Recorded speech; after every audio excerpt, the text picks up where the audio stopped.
Historia Biografi. Mr. Raden Ahmad Subardjo Djojo Adisurjo adalah tokoh perjuangan kemerdekaan Indonesia, diplomat, dan juga merupakan Menteri Luar Negeri Indonesia yang pertama. Semasa masih menjadi mahasiswa, Subardjo aktif dalam memperjuangkan kemerdekaan Indonesia melalui beberapa organisasi seperti Jong Java dan Perhimpunan Indonesia di Belanda. Ia pun pernah menjadi wakil Indonesia bersama dengan Muhammad Hatta dan para ahli gerakan-gerakan Indonesia pada persidangan antarbangsa, Liga menentang imperialisme dan penindasan penjajah yang pertama di Brules dan kemudian di Jerman. Bagi yang belum mengenal sosoknya, berikut fakta menarik Ahmad Subardjo. Tapi sebelum lanjut, kami ingatkan kembali untuk subscribe channel ini dan aktifkan lonceng notifikasi kamu untuk mendapatkan info dari Historia Biografi.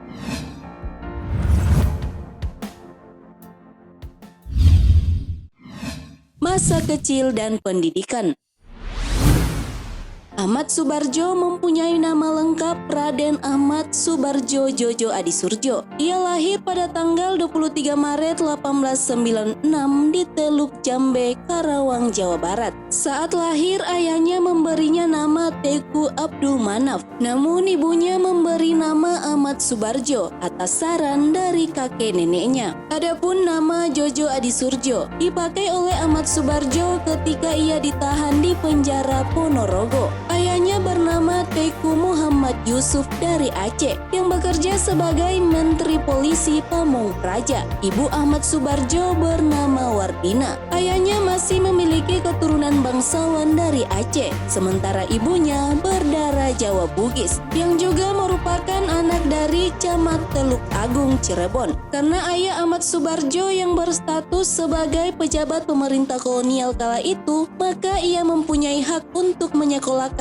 anaknya ke sekolah Belanda. Tetapi saat itu di Karawang masih belum ada sekolah Belanda. Orang tua Ahmad Subardjo kemudian mengirim anak-anaknya ke Batavia untuk bersekolah. Ahmad Subardjo memulai pendidikannya di Europesce Lagere School ELS di Kuintang, namun pindah ke ELSB di Pasar Baru. Setelah lulus, Ahmad Subardjo kemudian melanjutkan pendidikannya di Prince Hendrik School. Kemudian ia pindah ke sekolah HBS Ogere Burger School di Koning William III di Salemba, Jakarta. Ia menamatkan pendidikannya pada tahun 1917. Pada tahun itu juga Ahmad Subardjo langsung bergabung dengan organisasi kepemudaan Tri Korodarmo yang merupakan sayap dari organisasi Budi Utomo. Ketika Perang Dunia I usai, Ahmad Subardjo kemudian berangkat ke Belanda untuk melanjutkan kuliahnya di jurusan hukum di Universitas Leiden, Belanda. Di Belanda, Ahmad Subardjo banyak bertemu dengan tokoh-tokoh penting seperti Muhammad Hatta dan Tan Malaka. Ia juga bertemu dengan Snevely, tokoh Partai Buruh Belanda yang mendirikan ISDV, Indische Sosial Demokratische Partij, yang merupakan cikal bakal dari Partai Komunis Indonesia PKI.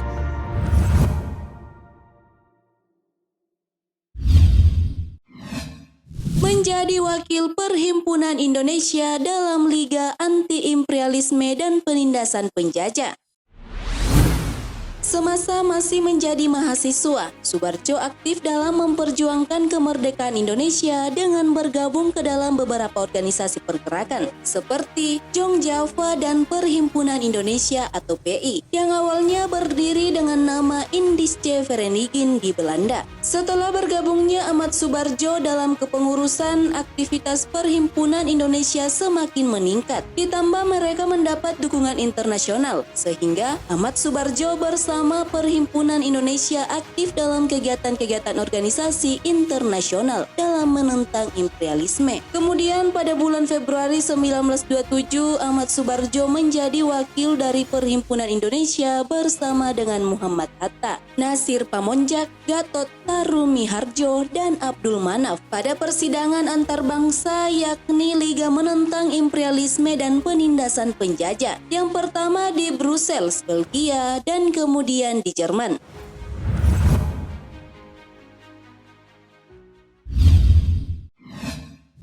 Kembali ke Indonesia.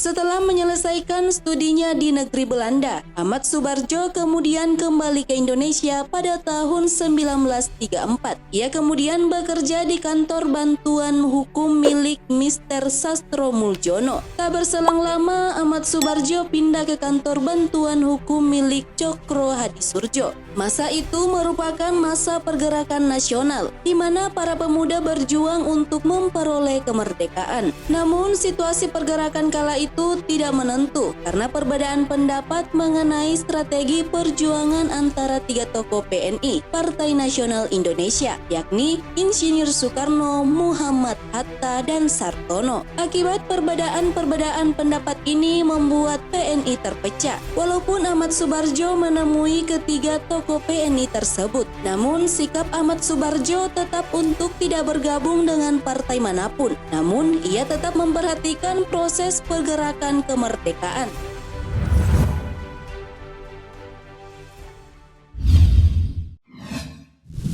Menjadi anggota BPUPKI, Panitia 9 dan PPKI.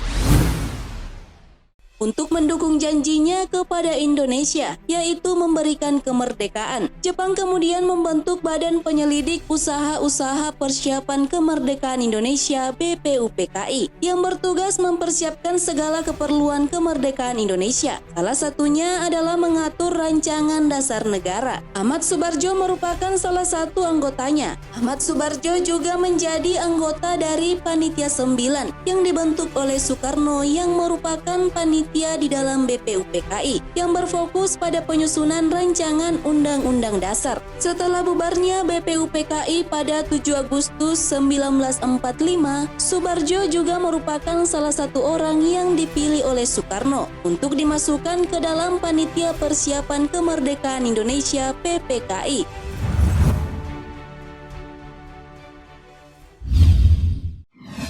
Mempertaruhkan nyawa sebagai jaminan proklamasi.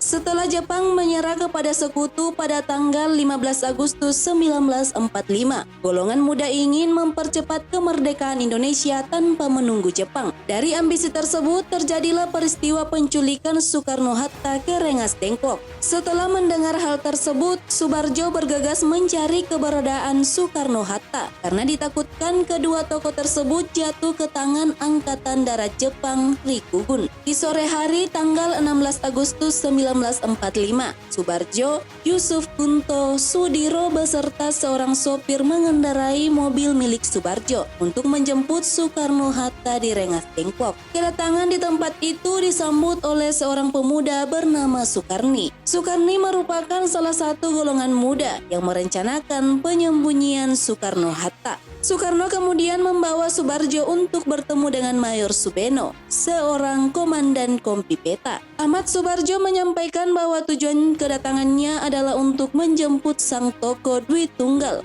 kembali ke Jakarta untuk mempercepat kemerdekaan Indonesia sesuai dengan tuntutan golongan muda. Mayor tersebut kemudian bertanya dan memastikan kepada Soebardjo apakah ia bisa mendesak Soekarno-Hatta untuk menyegerakan proklamasi pada pagi hari esok. Dengan tegas, Ahmad Soebardjo memberikan sebuah jaminan. Apabila segala sesuatu yang direncanakan besok gagal, maka ia siap untuk menerima hukuman mati. Mayor Subeno merasa puas dengan jawaban tersebut, sehingga ia mengizinkan Soebardjo untuk membawa Soekarno-Hatta kembali ke Jakarta.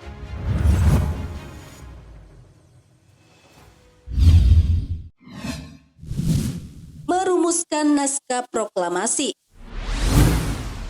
Setibanya di Jakarta, Ahmad Soebardjo bersama dengan Soekarno dan Hatta menuju ke rumah Laksamana Muda Maeda di Jalan Imam Bonjol nomor 1 Jakarta Pusat. Mereka bertiga berkumpul dalam satu meja untuk merumuskan teks proklamasi. Hasil pemikiran dari tiga tokoh tersebut dituliskan oleh Insinyur Soekarno dalam sebuah kertas dan kemudian diketik oleh Sayuti Melik. Proses perumusan naskah tersebut selesai pada pukul 4 pagi. Fakta unik uniknya, ternyata Ahmad Soebardjo justru tidak hadir saat pembacaan proklamasi pada 17 Agustus 1945. Ia memilih tidur di rumah karena merasa kelelahan. Meskipun Insinyur Soekarno sempat mengutus orang untuk menjemputnya, Soebardjo malah menitipkan sebuah surat yang bertuliskan bahwa ia tidak hadir dalam proses pembacaan proklamasi karena baginya tidak ada beda apakah dia hadir atau tidak. Baginya kemerdekaan Indonesia telah terwujud, maka semuanya sudah cukup.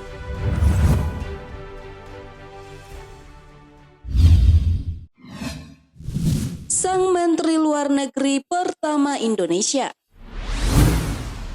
Pada tanggal 18 Agustus 1945, setelah PPKI mengadakan sidang dan membentuk menteri-menteri, Ahmad Soebardjo terpilih dan dilantik menjadi Menteri Luar Negeri pada Kabinet pertama Indonesia, yaitu Kabinet Presidensial. Soebardjo mengawali karirnya sebagai Menteri Luar Negeri tanpa kantor, bahkan tidak memiliki pegawai. Ahmad Soebardjo selaku Menteri Luar Negeri Indonesia kala itu berkampanye mengenai kemerdekaan Indonesia sebagai suatu bangsa dan negara berdaulat. Pada bulan November 1945, Kabinet Pemerintahan Indonesia berubah di mana Sultan Syahrir menjadi Perdana Menteri Indonesia. Ahmad Soebardjo kala itu ditawari menjadi Wakil Menteri Luar Negeri, namun ia tolak. Ia kemudian pindah ke Yogyakarta. Di sana ia bertemu dengan Jenderal Sudirman dan masuk menjadi salah satu penasehat Panglima Besar Jenderal Sudirman.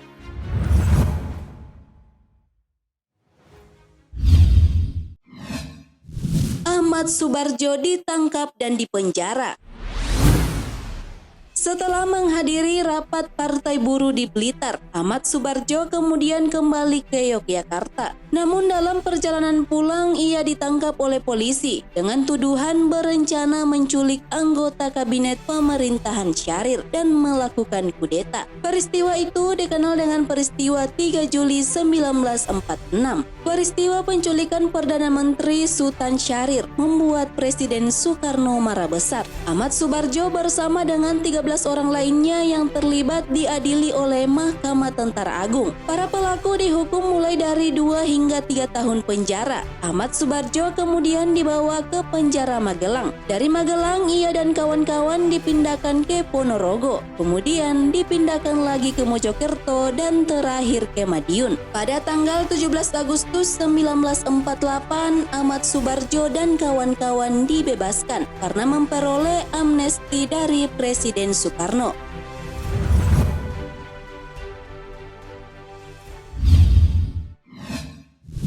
Kembali menjadi Menteri Luar Negeri dan Duta Besar.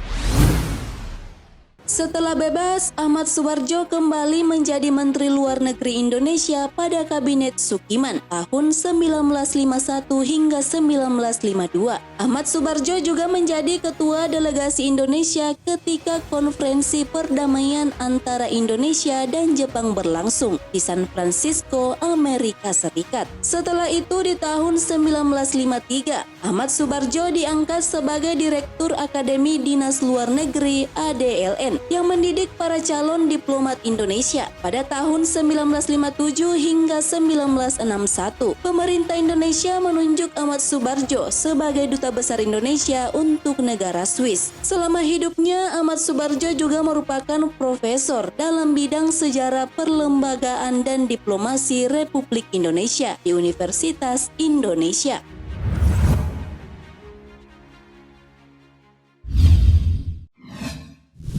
Akhir hayat sang Menteri Luar Negeri pertama. Pada tanggal 15 Desember 1978, pejuang kemerdekaan Indonesia Ahmad Soebardjo Djojo Adisurjo menghembuskan nafas terakhirnya pada usia 82 tahun di Rumah Sakit Pertamina Jakarta akibat komplikasi flu. Ahmad Soebardjo kemudian dimakamkan di Rumah Cipayung, Bogor, Jawa Barat. Atas jasa-jasa Ahmad Soebardjo terhadap Indonesia, maka pemerintah Indonesia memberinya gelar pahlawan nasional pada tahun 2009. Terima kasih telah menonton video ini. Jangan lupa like and share serta sampaikan kritik dan saranmu di kolom komentar. Sampai bertemu kembali di video Historia Biografi selanjutnya.